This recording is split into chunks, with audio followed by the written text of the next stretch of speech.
سفر یا جہاد میں دشواری کے پیش نظر روزہ ترک کیا جا سکتا ہے، اور اگر رکھا ہو تو توڑا بھی جا سکتا ہے، اس کی صرف قضا ہوگی، کفارہ نہیں۔ عن ابن عباس رضی اللہ عنہما ان رسول اللہ صلی اللہ علیہ وسلم خرج الى مکہ فی رمضان فصام فلما بلغ القدید افطر فافطر الناس، متفق علیہ۔ حضرت عبداللہ بن عباس رضی اللہ عنہ سے روایت ہے کہ نبی اکرم صلی اللہ علیہ وسلم رمضان کے مہینے میں مکہ کی طرف چڑھائی کے ارادے سے نکلے۔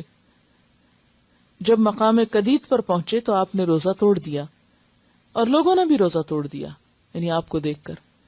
اسے بخاری اور مسلم نے روایت کی، یعنی مسافر نے اگر روزہ رکھا لیکن دوران سفر اس کو محسوس ہوا کہ اس کی طبیعت ناساز ہو رہی ہے، یا سفر دشوار ہو رہا ہے، یا تکلیف ہو رہی ہے اس کے روزے کی وجہ سے، اس کو تو روزہ توڑ بھی سکتا ہے۔ اور ویسے تو روزہ توڑنے کا کفارہ کیا؟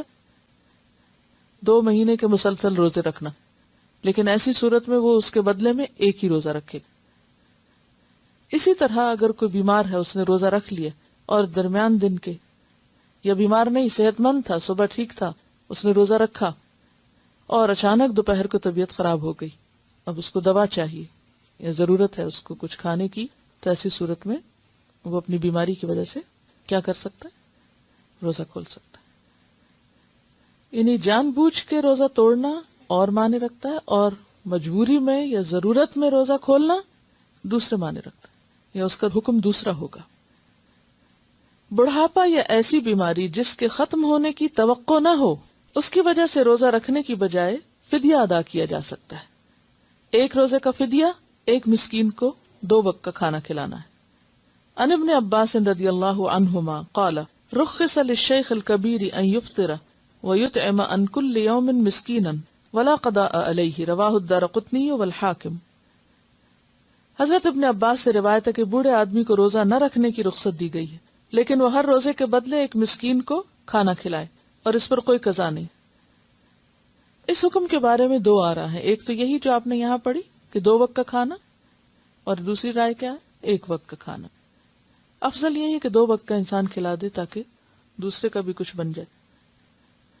ایسے تمام امور جن میں روزے کی رخصت ہے، مثلا بیماری، سفر، بڑھاپا، جہاد، عورت کے معاملے میں حمل اور دودھ پلانے والی وغیرہ کے ہوتے ہوئے بھی کوئی شوق سے روزہ رکھ لے لیکن بعد میں روزہ نہ نبھا سکے تو روزہ توڑ دینا چاہیے، اس صورت میں صرف قضا ہوگی۔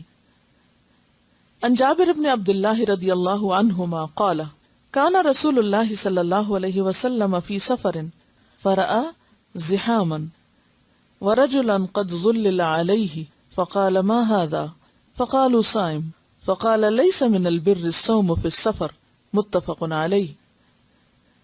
حضرت جابر بن عبداللہ رضی اللہ عنہ فرماتے ہیں رسول اللہ صلی اللہ علیہ وسلم نے دوران سفر لوگوں کا ہجوم دیکھا، یعنی کسی جگہ لوگ اکٹھے ہوئے پڑے، لوگ ایک آدمی پہ سایہ کیے ہوئے تھے۔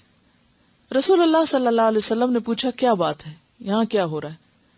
لوگوں نے عرض کیا روزہ دار ہے۔ آپ نے فرمایا دوران سفر روزہ رکھنا نیکی نہیں ہے، اسے بخاری اور مسلم نے روایت کیا ہے۔ یعنی اپنی جان پر زیادہ ضرورت بوجھ ڈالنا اور مشقت میں پڑنا یہ کوئی نیکی کی بات نہیں ہے۔